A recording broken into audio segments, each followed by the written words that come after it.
Welcome to Season 7, the NGO Grit. This season, Just Talk Therapy podcast brings you the stories of some amazing people who dedicated their time, money, energy, etc. selflessly, and that too just for a cause. They helped humanity first and thus made a difference in the society in their own special ways. Today we have wonderful guests with us, Mr. Ashok Shah and Miss Nivedita Tiwari. Welcome to the show, ma'am. Thank you. Thank you, Hina. Thank you, Hina.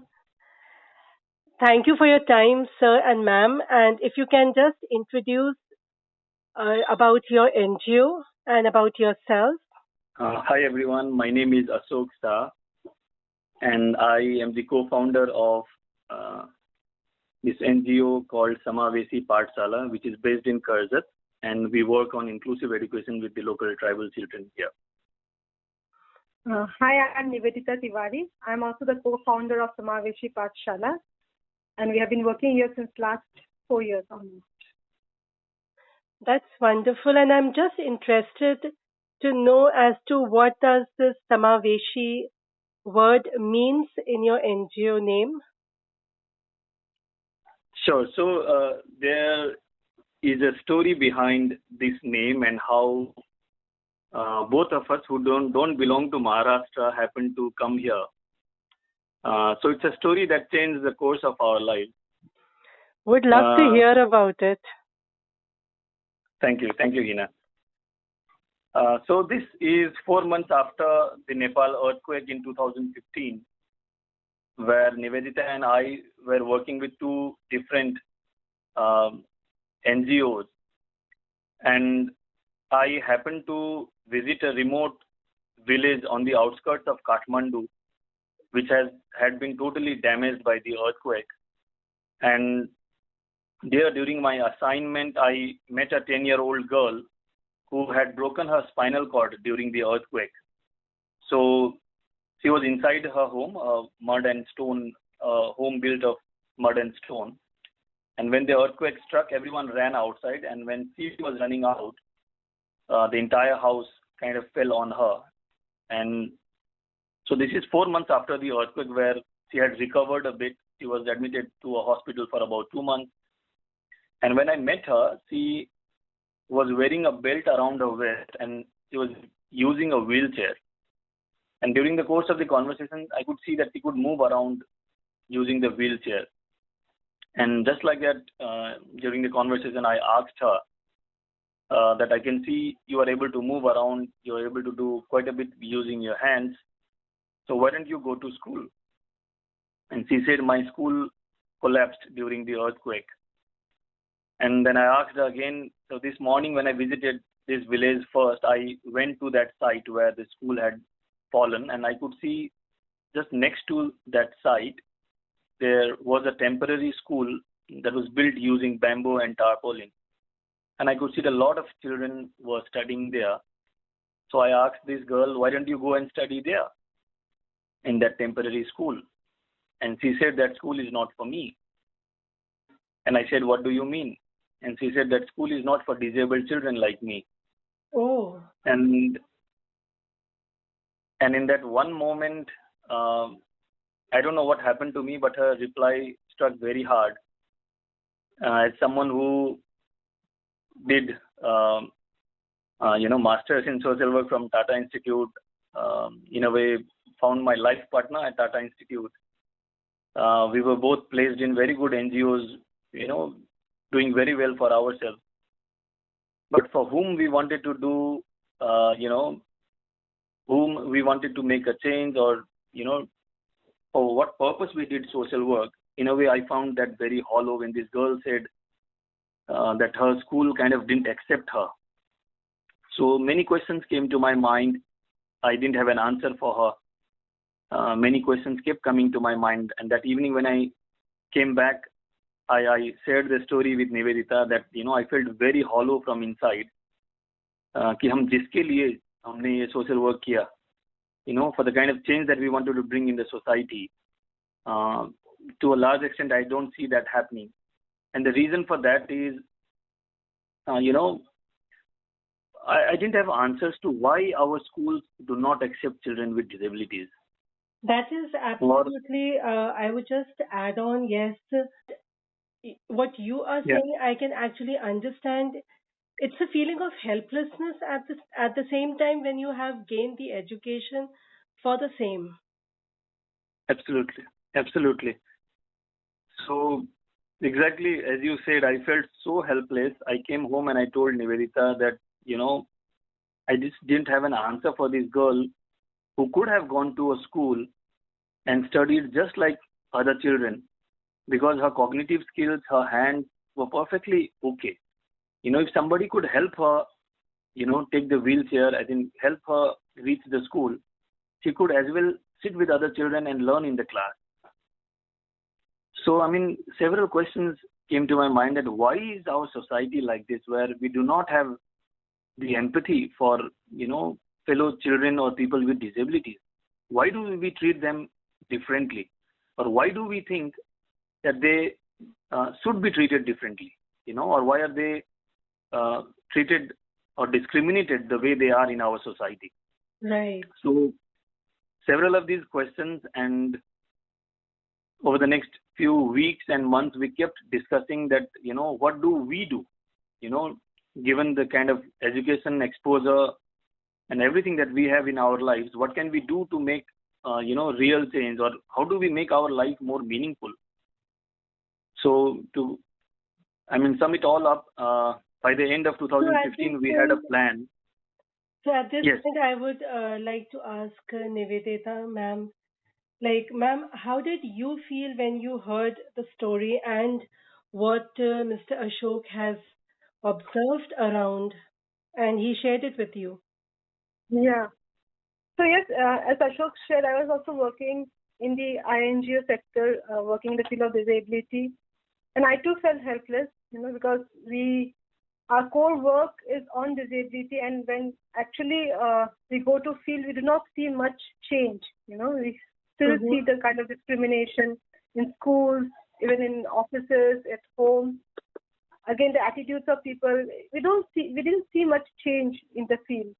And we thought like we are spending our life in this sector, writing reports, making budgets, so how do we make our work more meaningful, and how can we see direct change in the lives of people? So that's how we started thinking and framing about the concept note, and how do we bring Samaaveshi Pathshaala and start our own center where we actually work with people in the field and we see change happening. That's wonderful. And so this was your inspiration? Yes, it was our inspiration, and disability has always been a passion. Like, I have always felt very connected to the field of disability since I was in school. Okay. So I did my master's in social work in disability studies and action. And prior to that, I was volunteering, working in disability NGOs, and working with kids. So that's why I was this sector was very close to my heart. And definitely starting something of your own, it's challenging. But yes, it is something that you will see, what you are doing and what change you are bringing to the lives of the people. So that thing drove me to, start Samaaveshi Pathshaala. Okay. And during this journey, I would like to ask both of you, did you face any low moments? And if so, then how did you cope? Yeah, so I would just like to connect to the story of why Samaaveshi Pathshaala happened. So the Okay. reason we came to Karjat and set up Samaaveshi Pathshaala was we came to a conclusion that we would have to quit our jobs and set off on a new journey where we uh, kind of set up a model inclusive school where both children with and without disability study together in the same classroom. And So that will be, uh, yes, just correct me, like inclusive then means that in the class there are people who are like, from both the sides. yes, Actually, the meaning of inclusive is just not about children with and without disability. It's about children from different economic background, different social background. So inclusive is about including all kinds of differences in your classroom. Your behavior is inclusive towards children from various kind of background, including children with disability. Thank you, because this was important, as it is, largely or commonly understood that inclusive just means that, okay, a disabled and a fully capable person, non-disabled, yeah, they both are together in the class. But then what you have shared is a more broader meaning and an acceptable form. Correct. Because like in our school, we also have children with and without disability. We also have children from tribal background, from non-tribal background, from different religion. Also in Marathi, there is slight difference in languages. So this kind of differences are there in classroom. So for your classroom to be inclusive, you do not require to have children with disability. This differences also makes the classroom inclusive. However, I would say that children with disability is one of the most marginalized section among all, because other differences, you might not require different kind of training or different kind of approach. But when it comes to children with disability, there's some amount of training, some amount of change in pedagogy to meet their needs is something that we need to look after, Though we have an inclusive class and we have children from different backgrounds, our focus is on, in every class, we should have children with disability, So that is something we make sure when we are taking new admission. That's a wonderful concept, and I thank both of you for taking up such an important issue that is so much prevalent in our society, wherein, yes, discrimination is there between the students and also society at large. Sure, yeah. Absolutely, and that's what brought us here. We felt very deeply that we need to begin a journey of inclusive education where young children in their formative years are taught about empathy and compassion. They are taught about diversity and respect for differences in the society, and that how young children can hold their hands together and support each other. And that's what brought us here to this small village called Kasele in Karjat, where we started our journey with a small single room, as in an inclusive classroom with young children, kindergarten children. And today we have completed 3 years, so we've come a long way. Yes, and going back to the question that I have asked about your low moments or any challenges you had faced. I keep getting reminded of the most low moment, I think, that we faced in the very second month. So we started our journey on the 3rd of December 2018, which is the World Disability Day. That's how we planned our journey. We spent almost a year doing survey in the tribal villages in Karjat, and then a year later we came here, and then we kind of set up our school, and everything went well in the first month. And the very next month, somehow, so we had 8 children, including around 5 children with disabilities. So the challenges that come in an Indian society of teaching both children with and without disability, that existed, and that's how we had very less number of non-disabled children, so to say. And in the very second month, several of these children, I think most of them dropped out. Oh. So there were days where we had only one child in the class, and Nivedita and I would look at each other. We would stand at the gate hoping more children will turn up, and it never happened. So almost for a full month, we kept struggling. We kept thinking, did we make a wrong decision, or how is this going to change? So I think the second full month, that was January 2019, that was an extremely tough month. But I think in the month of February, we then had around 8 to 10 new children from the local community. And from there, we began to work very intensely with the local tribal community in this village called Kasele.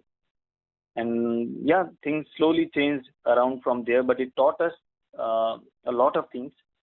One is that we had so much inclusion in our head. We thought things would go the way we want. So that reminded us that we have a long, long way to go, and that we, have to be patient, and the journey is going to be really long and slow.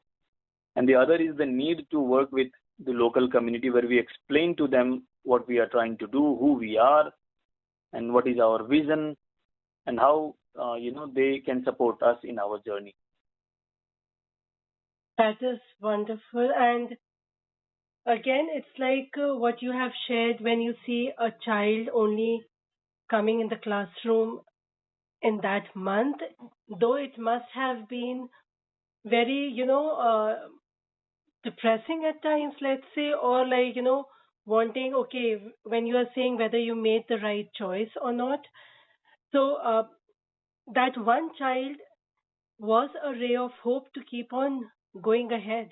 Yeah, it was, but just it was a little difficult to accept that just the previous month we had um, 8 children coming to our new school, and then to see such a low turnout, it was a little difficult, knowing that we've invested so much to kind of uh, set up the school. We've sacrificed so much to reach there. But yes, I think you're talking about still being positive. So we were just that we kind of felt a little so to say helpless, or felt a little difficult to accept that several of these children who dropped out were children with disabilities, for whom we came all the way to Karjat, who didn't have access to education before. So they will be happy and would like to be part of such an inclusive school. So as I said, I mean, several of those things we had in our mind, we had to relearn or unlearn many of those things, and kind of restart our journey, or begin to reimagine and think that how do we take the local community together in one day at a time, explain to them what we are doing, what is the value of inclusive education. So yeah. So, what are your thoughts, Nivedita? Yes, What went through your mind at that point of time?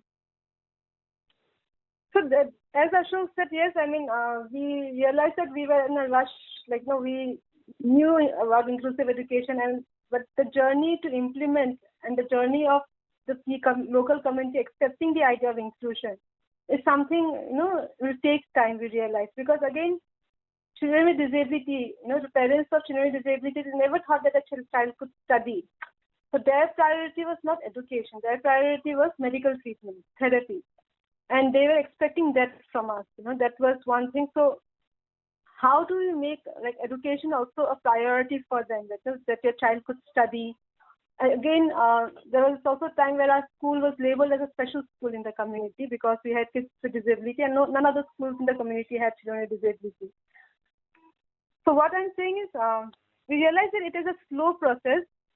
It's like when we need to indulge people in different kind of activities from the school. We need to do different kind of community activities, community awareness programs, and it is for people need to witness, because it's a very new idea, inclusive education, particularly children with and without disability studying in the same classroom. It was a very new idea. So even even parents of children who are without disability, they were concerned that Right. my child is studying with a child who is not able to walk, who is not able to speak.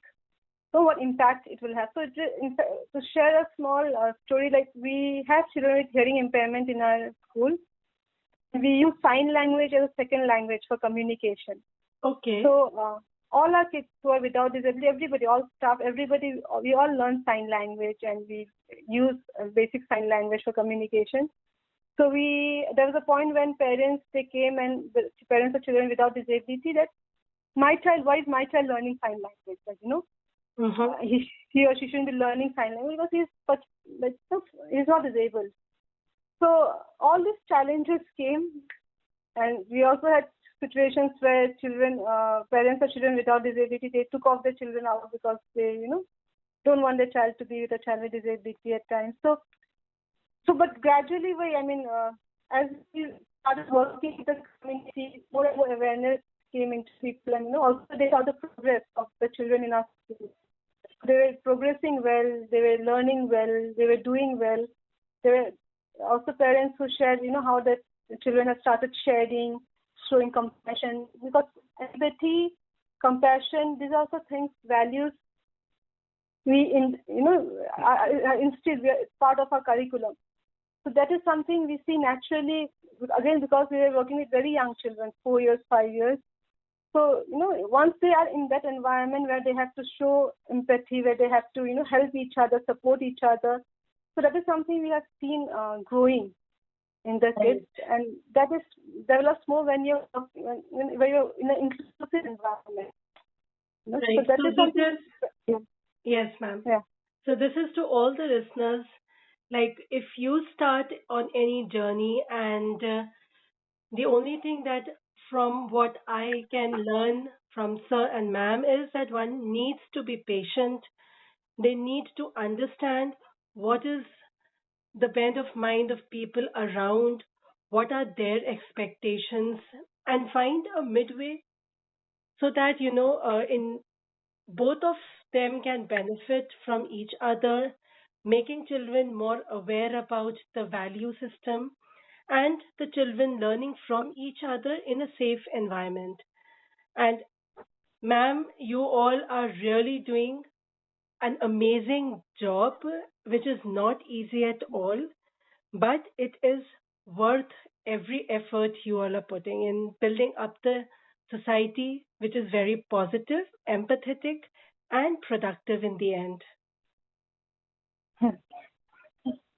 Thank you, Hina. Thank you so much. And Thank you.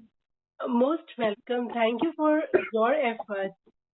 And if anyone would like to connect with you all, can you share any social media link with our listeners now? Sure, we have our pages on all major social media platforms on Facebook, Instagram, LinkedIn, by the name of Samaaveshi Pathshaala. You can also reach out to us via our website www.samaaveshi.org, or you can email us at connect@samaaveshi.org. So I will be sharing all these links in the post, or you may visit Just Talk Therapy Facebook page and please go through about the guest, wherein all the details are available. Do connect with them. If you would like to learn sign language, contribute in any ways you can, and spread the word they are doing. So, any interesting moment or experience you would like to share with our listeners? Okay. So one of the most interesting or fruitful moments of our journey so far is when we completed 1 year of setting up Samaaveshi Pathshaala. So this is 3rd December 2019 when we were celebrating our first annual day, and we had invited the entire community. So there was a big turnout, and after the cultural events, we requested some of the parents of children with disabilities to share their experience of being part of our inclusive school. So a father of a child with cerebral palsy came up on the stage and he shared what he felt very deeply. And what he said is, I have been seeing my son for about 8 years now, and every day I think of what all he cannot do. Like when I wake up in the morning, I worry about my child, and I always think of what all he is not able to do. In the last 1 year of being part of Samaaveshi Pathshaala, I keep coming to drop him or pick up from school. I see his activities in the classroom. I see him playing with other children in the ground. And I have realized, and that has changed my thinking, and I now think of what all he is able to do. Wow. So what he said is, from thinking all the time of what my child is not able to do, to now thinking what all he is able to do, because I see that he does almost every activity in the classroom that other children are doing, although he cannot stand on his legs or walk like other children. But he tries to do almost everything, to the extent he can. So that has changed in me. Now I think of what all my child is able to do. And that is a major shift, or that is a major change in me. And I hope someday the society will also think that way about people with disabilities, and what are their strengths and what they are able to do, and not think and focus so much on what they are not able to do. So that statement from this parent was extremely, extremely gratifying, rewarding, and both Nivedita and I were extremely emotional. But that was, in a way, the biggest reward we could get after an extremely challenging first year. Listening to you also, I can feel that happiness and from the father's angle, and of course from your both efforts that you all have put in and invested in this project of yours and the dream of yours to bring the change in reality. It's Thank you. wonderful Thank to you. listen, and we all wish that you all keep on doing whatever you are doing in more extensive form, and it should become contagious. I mean, Thank you. Absolutely. Our vision is, it's on our website as well, on the opening right. page. Our vision is one day all schools will become inclusive. Absolutely. Listening to you, I'm sure people will become curious and definitely would like to know as to how they can bring that change and the inclusiveness part in their own, surrounding.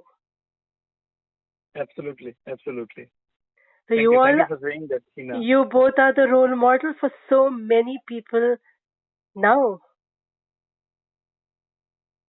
Thank you. Thank you so much.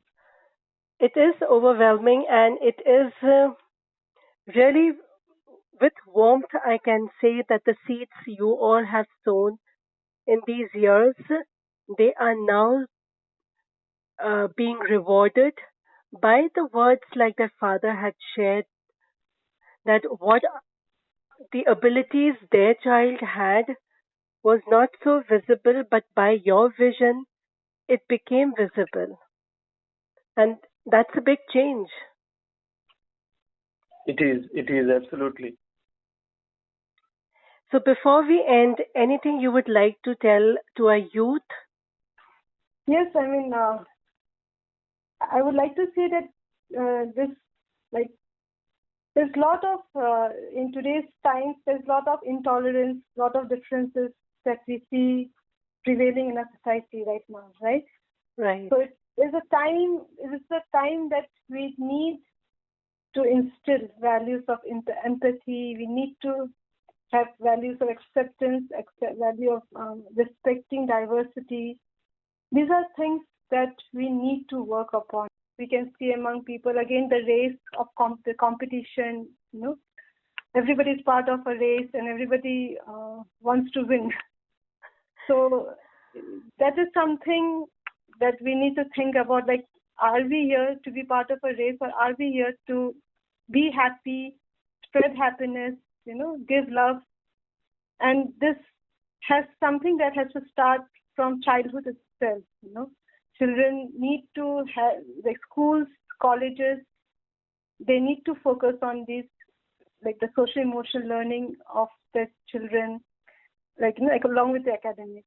So only then that we can we can create, we can build a world that is, that values each other and respects each other. That is what we also try at Samaaveshi Pathshaala. That's wonderful to listen to, and I'm sure the youth will realize that yes, inclusivity is not only in the four walls, it has to be spread in the society as well. But the seeds again for to learn this is at the foundation years, and you all are doing the very fact that this should be instilled in children. the approach and the attitude you all are having to share these with the kids is amazing. Thank you. Thank you so much, Hina. Thank you, sir, and thank you, ma'am, for your time and sharing your journey and how you all started this. It is a point to ponder and yes, food for thought. Thank you so much, Hina. Thank you for the opportunity to share the story of Samaaveshi Pathshaala. And thank you for what you are doing. I think this is very nice, and you are reaching out to people and spreading this story to the large audience. So thank you so much, Hina. Thank you. Keep doing and keep spreading the joy that you all are spreading already. Thank you, definitely. Thank you so much, Hina. Thanks a lot. Take care. See you soon. Bye. Yeah, and we look forward to visit us sometime.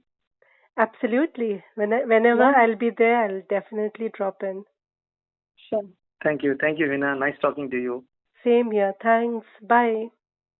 Take care. Bye-bye. Bye. Bye. This is Mr. Ashok Shah and Miss Nivedita Tiwari with their NGO, Samaaveshi Pathshaala. It's not an easy thing to sacrifice one's comfort and work for people who may accept or reject one's effort outrightly. It's full of risk. It's indeed the real grit Mr. Ashok and Miss Nivedita had, who kept their core belief intact despite of the tough and challenging moments they had experienced, which showed result in the end. The change they are bringing is beautiful and brimming with hope, happiness, and love. Samaaveshi, which means inclusion, and how true these founders exhibit this attribute through their work. Their vision to bring systemic transformation in school where every child, irrespective of their social background or disability, has equal access and opportunity to quality education. If you relate to their work, do support them or sponsor a child at their inclusive school by visiting their website and doing the needful. The link for which are shared through the post and by Sir during the interview. Let's pledge to learn from them and through their experience bring the change in our own ways. On that note, I end today's episode. Hope to see you next week with another guest and their inspirational journey. Till then, take care and be safe. Bye.